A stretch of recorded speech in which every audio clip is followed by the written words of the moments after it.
Hello friends, welcome to JB study hub. Friends, कैसे हैं आप सभी? आई होप सभी अच्छे होंगे और अच्छे से प्रिपरेशन में लगे हुए होंगे एग्ज़ाम्स की। तो फ्रेंड्स, अगर आप UGC net, UP TGT, UP PGT, KVS की प्रिपरेशन कर रहे हैं तो ये वीडियो आपके लिए बहुत ज़्यादा काम की होने वाली है। तो फ्रेंड्स, आज की जो हमारी वीडियो है वो है विलियम वर्ड्सवर्थ जी की म्यूटेबिलिटी। तो फ्रेंड्स, अगर आप हमारे चैनल जेबी स्टडी हब पर नए हैं तो चैनल को सब्सक्राइब कर लीजिए और उसके पास में जो बेल आइकन है उसे भी प्रेस कर लेना, जिससे कि आने वाली नई वीडियोस की नोटिफिकेशंस आपको पहले ही मिल सकें। Thank you. तो फ्रेंड्स, बात कर लेते हैं म्यूटेबिलिटी क्या है हमारी। Mutability is William Wordsworth reflection on the inevitability and beauty of change. Nothing in the world lasts forever.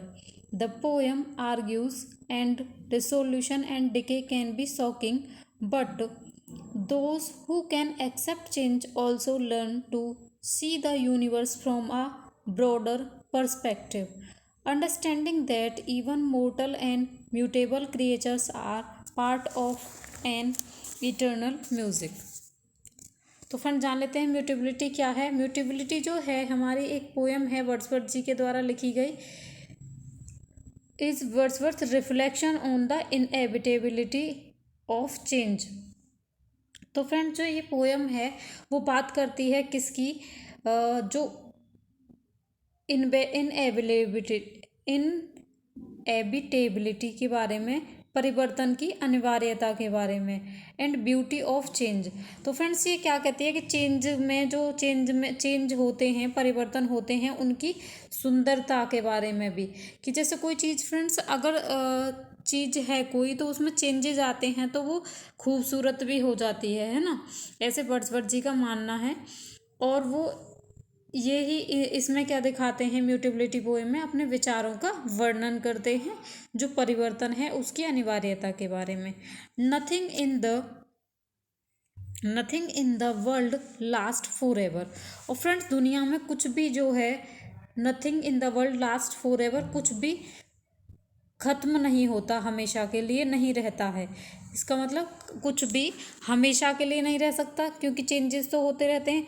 मनुष्य है, मनुष्य भी मतलब आज है कल नहीं रहेगा। तो फ्रेंड्स, चेंजेस होंगे।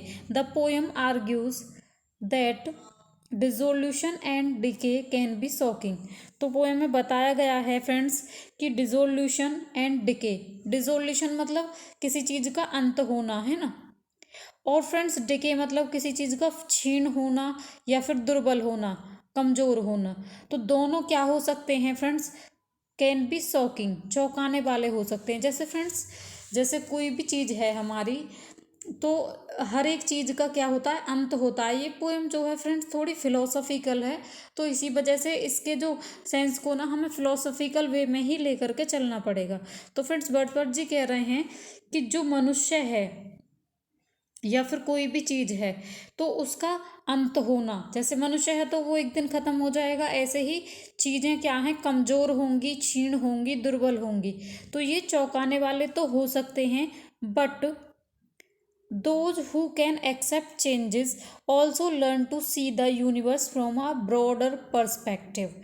और फ्रेंड्स, जो व्यक्ति, वर्ड्सवर्थ जी का कह मानना है, हु कैन एक्सेप्ट चेंजेस, जो परिवर्तन को एक्सेप्ट करते हैं, also learn to see the universe from a broader perspective. तो फ्रेंड्स, वो क्या करते हैं, वो यूनिवर्स को, जो हमारा ब्रह्मांड है उसको एक व्यापक दृष्टिकोण से भी देखना सीख जाते हैं। Understanding that even mortal and mutable creatures are part of an eternal music. वे ये भी समझ जाते हैं, अंडरस्टैंडिंग दैट, वे ये समझते हैं, even mortal and mutable. Mortar का मतलब क्या है फ्रेंड्स? जिसकी मृत्यु निश्चित हो। मोर्टल मीन्स जो कि जिसकी मृत्यु निश्चित है, एंड म्यूटेबल मतलब कि परिवर्तनशील। ठीक है। तो फ्रेंड्स, ये कहते हैं कि वो ये भी समझते हैं कि mortal and mutable creatures are part of an eternal music. तो एक कैसे म्यूजिक का हिस्सा है? इटर्नल। इटर्नल मतलब फ्रेंड्स यहाँ पे जाएगा नश्वर के सेंस में, है ना। नश्वर और इटर्नल मतलब कि जिसे कहते हैं अमर। इटर्नल क्या है फ्रेंड्स? अमर है ना, जो चीज़ें कभी भी खत्म नहीं होंगी, है ना। तो यहाँ पे क्या कहा गया है कि वर्ड्सवर्थ जी ये समझते हैं कि मोर्टल एंड म्यूटेबल, जो नश्वर और परिवर्तनशील जीव हैं, वो भी एक शाश्वत संगीत का हिस्सा हैं, शाश्वत संगीत का, एक अमर संगीत का हिस्सा हैं, जो कि कभी भी ख़त्म नहीं होने वाला है ना फ्रेंड्स। तो अब आ जाते हैं नेक्स्ट पॉइंट पे। Wordsworth first published this poem in his 1821 collection ecclesiastical sonnets. तो फ्रेंड्स वर्ड्सवर्थ जी ने इस पोएम को पहली बार एक्लेसियास्टिकल सोनेट में पब्लिश किया था 1821 में। Dissolution, the process of gradually fading away makes it's way from the lowest things to the highest things and back again as if it were awe-inspiring music traveling up and down a scale, music that will always be harmonious। तो friends dissolution जो word है, इसका means क्या होता है? Dissolution का मतलब है the process of gradually fading away, जो चीज़ें धीरे धीरे लुप्त होने की प्रक्रिया, किसी भी चीज़ का क्या विघटन, हिंदी में बोलें तो इसे कहेंगे विघटन की प्रक्रिया। फ्रेंड्स अभी मैंने बात की थी कि मतलब ये क्या है, हमारा फिलोसॉफिकल है, तो इसके सारे वर्ड्स भी फिलोसफी के बेस पे हैं, तो इसलिए थोड़े डिफ़िकल्ट से वर्ड है ना, थोड़े टिपिकल से, अजीब से, तो फ्रेंड्स समझना तो पड़ेगा जब हमें पोएम पढ़नी है तो फ्रेंड्स डिसोल्यूशन क्या है? विघटन है। और क्या होती है ये कि जब कोई चीज़ धीरे धीरे लुप्त होती है, उस प्रक्रिया को क्या कहा जाता है? डिसोल्यूशन कहते हैं ना। तो ये कैसे चलती है? It's way from the lowest thing to the highest things. और इसकी प्रोसेस क्या है फ्रेंड्स? जो नीचे हाईएस्ट लोएस्ट चीज़ें हैं, वहाँ से हाईएस्ट चीज़ों तक अपना रास्ता बनाता है, जो विघटन होता है, जो हमारा डिसोल्यूशन होता है। एंड बैक अगेन, और फिर क्या होता है फ्रेंड्स? फिर से वापस आ जाता है, as if it were awe inspiring music travelling up and down to scale, music that will always be harmonious. तो फ्रेंड्स यहाँ पे क्या कहना चाह रहे हैं वर्ड्सवर्थ जी? यहाँ पे क्या कहा है उन्होंने कि जो डिसोल्यूशन है उसकी कंपैरिजन फ्रेंड्स किससे कर दी है?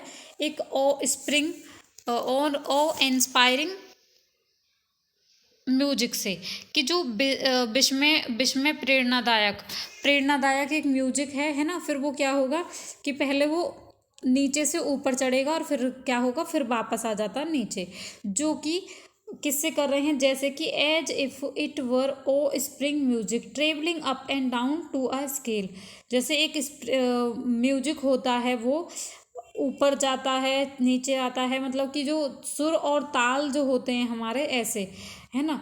Music that will always be harmonious, music that will always be harmonious, इसका मतलब है फ्रेंड्स एक ऐसा संगीत जो सुर और ताल में बिल्कुल सही हो, है ना फ्रेंड्स, राइम और स्कीम में बिल्कुल भी सही हो। तो क्या है? एक ऐसा डिसोल्यूशन को एक वो माना है कि पहले धीरे धीरे लुप्त होने की प्रक्रिया है ये हमारे, जो विघटन होता है। तो फ्रेंड्स ये थोड़े से फिलोसफिकल वर्ड्स हैं, तो इन्हें थोड़ा सा समझने में दिक्कत तो होती है। तो आगे चलते हैं, अब कर लेते हैं फ्रेंड्स इसके क्वेश्चंस। तो फ्रेंड्स अगर यहाँ पे भी कुछ क्लियर नहीं हुआ होगा तो फ्रेंड्स क्वेश्चंस के थ्रू आपके जो सारे कॉन्सेप्ट्स हैं वो एकदम से क्लियर हो जाएंगे। अब हम कर लेते हैं प्रैक्टिस, ओके, कि कब पब्लिश हुई थी, कब लिखी गई थी, और सारी चीज़ें, थीम्स क्या हैं, है ना, और लिटरेरी डिवाइसेस को कैसे कैसे कहाँ कहाँ यूज किया गया है। तो friends question number 1 is mutability is a work by, जो म्यूटेबिलिटी वर्क है वो किसके द्वारा लिखा गया है? कीट्स के द्वारा, शैली के द्वारा, या वर्ड्सवर्थ या मिल्टन जी के द्वारा। तो फ्रेंड्स इसका जो करेक्ट आंसर है वो क्या है हमारा? वो है हमारा वर्ड्सवर्थ जी के द्वारा। किसने लिखा है? वर्ड्सवर्थ जी ने लिखा है, ठीक है। Option number C is correct here. Now come to the next question. Next question is mutability is a dash dash dash by William Wordsworth. तो फ्रेंड्स ये म्यूटेबिलिटी जो है ये क्या है? लिरिक पोयम है, एलिजी है, एपिक है या फिर सोनेट है। तो फ्रेंड्स ये क्या है हमारा, ये एक हमारा सोनेट फॉर्म में लिखा हुआ वर्क है वर्ड्सवर्थ जी का। ओके फ्रेंड्स, तो option number D is correct here. Now come to the next question. Next question is there are total lines in the poem. Total lines कितनी हैं फ्रेंड्स इस poem में, ये पूछा गया है। तो फ्रेंड्स जब हमारा ये सोनेट है तो सोनेट हमारी पोएम कितने लाइन्स की होती है, 14 लाइन्स की। तो option number D is correct here, 14 lines. Now come to the next question. Next question is mutability composed by William Wordsworth is a traditional sonnet of 14 lines in dash dash dash। तो friends यहाँ पूछा गया है कि mutability जो है वो Wordsworth जी के द्वारा कंपोज की गई है और यह एक ट्रेडिशनल सोनेट है 14 लाइन्स का। और फ्रेंड्स ये पूछा गया है कि किस में लिखा गया है इसे, आयम्बिक टेट्रामीटर में, आयम्बिक पेंटामीटर में, आयम्बिक हेक्सामीटर में और फिर नन ऑफ दीज। तो फ्रेंड्स क्या होगा इसका करेक्ट आंसर, किस में लिखा गया है इसे, आयम्बिक पेंटामीटर में। किस में, पेंटामीटर में लिखा गया है फ्रेंड्स। तो ऑप्शन नंबर बी यहाँ पे करेक्ट हो जाएगा। Now come to the next question. Next question is the poem's rhyming scheme is. जो हमारी पोएम है, कौन सी पोएम फ्रेंड्स, म्यूटेबिलिटी पोएम है, इसकी राइमिंग स्कीम क्या है ये पूछा गया है फ्रेंड्स। तो first option is ABBA, ACCA, DCA, DCA, या फिर ABBA, ACCA, DAC, DCA, या फिर ABBA, ACCA, DDCC, GDC, DDA, या फिर नन ऑफ दीज। तो फ्रेंड्स इसका जो करेक्ट आंसर है वो हमारा क्या हो जाएगा, इसकी जो राइमिंग स्कीम है फ्रेंड्स वो क्या है, ABBA, ACCA, ठीक है। और उसके बाद में क्या है फ्रेंड्स, DAC और DCA, क्या है, DAC और DCA। तो फ्रेंड्स इसका जो करेक्ट आंसर है ये वाला हमारा यहाँ पे सही हो जाएगा, option number B, ABBA, ACCA, DAC और DCA। Now come to the next question. Next question is question number 6 is this poem is an dash sonnet। तो फ्रेंड्स ये पूछा गया है कि ये पोएम जो है ये हमारा कौन सा सोनेट है। Question number 6, Italian sonnet, Elizabethan sonnet, Shakespearean sonnet, या फिर B and C both are correct. तो फ्रेंड्स गैस कीजिए क्या होगा इसका करेक्ट आंसर। तो फ्रेंड्स इसका जो करेक्ट आंसर है वो है हमारा इटालियन सोनेट है, ये एलिजाबेथन और शेक्सपियरियन सोनेट नहीं है। Now come to the next question. Next question is in line first the words doth dissolution begins with the same sound, this is dash dash dash and it contributes to the sensation of music by the reader। तो friends इसमें कौन ये पूछा गया, this is कौन सी figure of speech है, doth dissolution में friends. तो फ्रेंड्स देखते हैं क्या होगा इसका correct answer. Question option number A is simile, B imagery, alliteration और नन ऑफ दीज। तो फ्रेंड्स इसका जो करेक्ट आंसर होगा वो क्या है, ये है हमारी क्या, एलिट्रेशन, डी साउंड का, डी का रिपीटिशन हुआ, एलिट्रेशन यूज हुआ है इसमें। Now come to the next question. Next question is which figure of speech is used in this poem. तो फ्रेंड्स कौन सी पोएम में, इस पोएम में कौन कौन सी हमारी फिगर ऑफ स्पीच का यूज हुआ है। तो option number A is alliteration, B is simile, personification and metaphor, या फिर ऑल आर करेक्ट। तो फ्रेंड्स एलिट्रेशन का भी हुआ, सिमिली, पर्सोनिफिकेशन एंड मेटाफर का भी, तो all are correct here. Option number D is correct hair.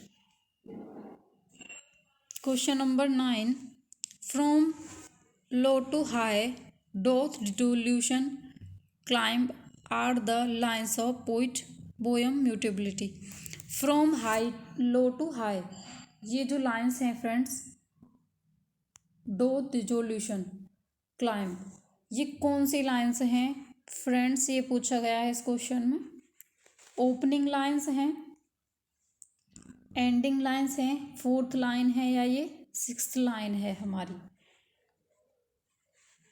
तो फ्रेंड्स ये जो लाइन्स हैं हमारी, ये कौन सी लाइन है हमारी, ये हैं ओपनिंग लाइन्स हैं। From low to high doth resolution climb, इससे स्टार्ट होती है हमारी पोयम।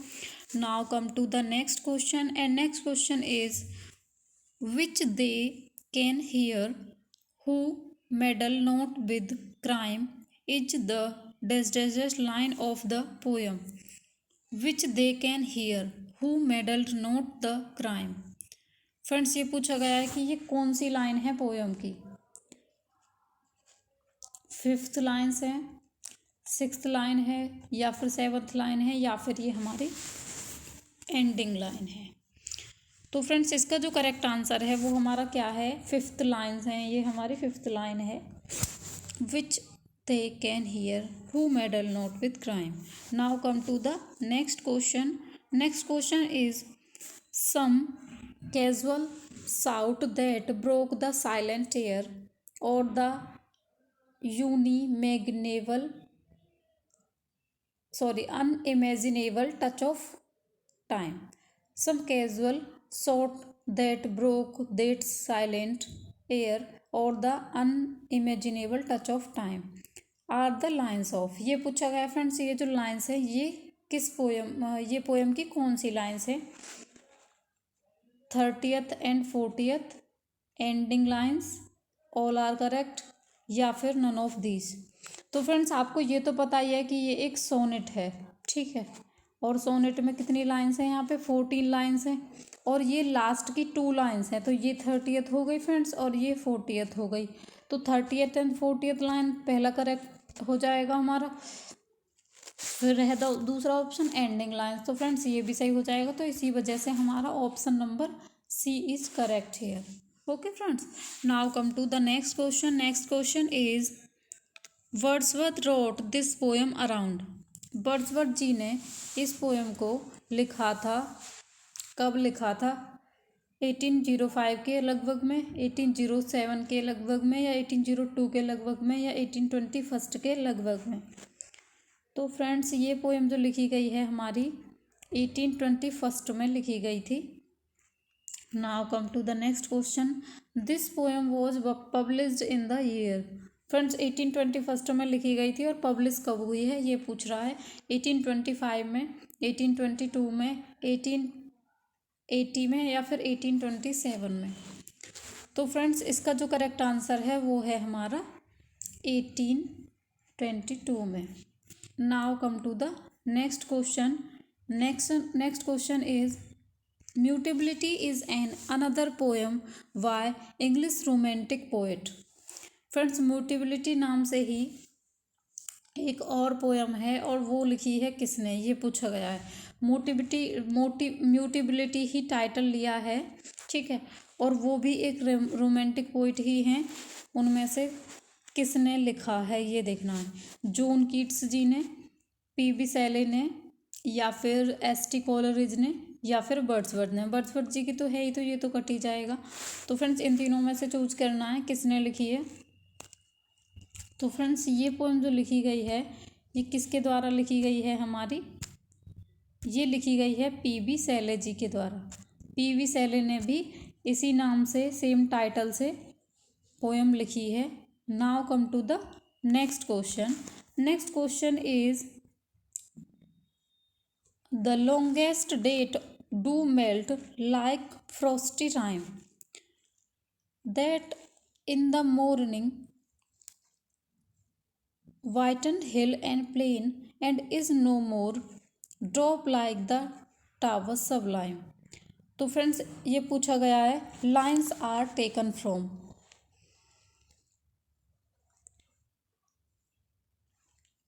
किस पोएम की लाइन्स हैं फ्रेंड्स ये? द फाउंटेन की, किंटन एबे की, या फिर म्यूटेबिलिटी की, या फिर none of these. The longest day to melt like frosty rime that in the morning whiten hill and plain and is no more drop like the tower sublime. तो friends इसका जो करेक्ट आंसर है वो क्या है हमारा? ये mutability की ही लाइन है फ्रेंड्स। किसकी है? म्यूटेबिलिटी की लाइन्स हैं। ठीक है, तो फ्रेंड्स यहाँ पे क्या हो जाएगा हमारा? Option number C is correct here. Now come to the next question. Next question is the pattern of mutation is present in this structure of the poem too. The deserts talk about direction, music notes and a scale things that represent never ending change। तो friends यहाँ पे क्या बात हो रही है? The pattern of mutation is present in the structure of the poem too. तो जो म्यूटेशन का है पैटर्न वो पोएम के स्ट्रक्चर में भी देखने को मिलता है। The first 2 lines talk about direction, first 4 lines talk about direction, या फिर first 6 lines talk about direction, ये देखना है हमें। और किस डायरेक्शन की बात करती हैं? ऐसे म्यूजिकल नोट की बात करती हैं, ऐसे शाश्वत म्यूजिक की बात करता है जो कि एक scale thing that represent never ending change, जो कि कभी भी ख़त्म ना होने वाला, कभी भी परिवर्तित ना होने वाली चीज़ों को दर्शाया गया है इसमें। तो फ्रेंड्स क्या हो जाएगा इसका आंसर करेक्ट? गैस कीजिए कौन से फर्स्ट लाइन्स हैं, कौन सी फर्स्ट लाइन्स हैं? 4 लाइन्स हैं, 2 लाइन्स हैं, या 6 लाइन्स हैं? देखो गैस कीजिए। तो फ्रेंड्स इसका जो करेक्ट आंसर है वो क्या है हमारा? वो है फर्स्ट 6 लाइन्स। जो 6 लाइन्स हैं फ्रेंड्स हमारी स्टार्टिंग की, वो बताती हैं क्या? डायरेक्शन, म्यूजिक नोट्स के बारे में। ठीक है, now come to the next question. Next question is in fact mutability just means. तो फ्रेंड्स यहाँ बताया गया है कि म्यूटेबिलिटी का मीन्स क्या होगा? Mutability just means. तो फ्रेंड्स मीन्स पूछा गया है। A option is change, B is variability, C is both, D is none. तो फ्रेंड्स गैस कीजिए क्या होगा? म्यूटेबिलिटी का मीन्स क्या होता है फ्रेंड्स? चेंज होता है, और वेरिएबिलिटी है ना, दोनों का मतलब सेम ही है। ठीक है, वेरिएबिलिटी अस्थिर और चेंज मतलब परिवर्तन। तो फ्रेंड्स इसका जो करेक्ट आंसर है वो हमारा यहाँ पे क्या हो जाएगा? सी हो जाएगा, क्योंकि ये भी ठीक है हमारा और ये भी ठीक है। Now come to the next question. Next question is what is Wordsworth message in the poem? Option A is the importance of nature, option B is intellectual and spiritual development of human beings, option number only A, या फिर only B, या फिर both. Friends यहाँ पे पूछा गया है कि इनमें से सही मैसेज क्या है पोएम का। इन दोनों में से ही सर्च करना है फ्रेंड्स। देखिए the importance of nature, nature की बात हुई है, या फिर intellectual and spiritual development of human beings. मैंने ये तो बताया कि फ्रेंड्स ये इसमें फिलोसफी की बात हुई है ना, टोटली पूरी तरह से क्या दिखाया गया है कि मतलब पूरे फैक्ट्स जो हैं सॉरी हमारी फिलोसफी पे बेस्ड है ना, तो वो एकदम से समझ में नहीं आते हैं। वो मतलब उनका जो तर्क लगाते हैं वो किस उसमें लगाते हैं? तो फिलोसफी दर्शन के शास्त्र में है ना, दर्शन के उससे लगाते हैं वर्ड्सवर्थ जी। तो इसका जो इंटेलेक्चुअल एंड स्पिरिचुअल डेवलपमेंट है ये तो ठीक है, लेकिन द इम्पोर्टेंस ऑफ नेचर, क्योंकि यहाँ पे फ्रेंड्स वर्ड्सवर्थ जी ने नेचर को भी साथ में लेके चला है ना, ऐसा नहीं है कि सिर्फ ह्यूमन बींग्स की बात करते हैं। तो फ्रेंड्स ये दोनों ऑप्शन जो हैं हमारे यहाँ पे सही हैं, तो ऑप्शन नंबर सी यहाँ पे करेक्ट हो जाएगा। Both are correct here. Now come to the next question. Sorry question नहीं है, क्लास इज ओवर नाउ। तो फ्रेंड्स अगर आपको वीडियो पसंद आई हो तो वीडियो को लाइक कर दीजिएगा, और फ्रेंड्स अगर अभी तक चैनल को सब्सक्राइब नहीं किया तो कर लीजिए, क्योंकि लिटरेचर प्लस ग्रामर अभी फ़िलहाल लिटरेचर की आ रही हैं, लेकिन ग्रामर की भी वीडियोस आएंगी, वोकैब की भी आएंगी। ठीक है, तो बने रहिए हमारे साथ, सब्सक्राइब कर लीजिए और इसके पास में जो बेल आइकन है उसे भी प्रेस कर लेना। Thanks for watching this video.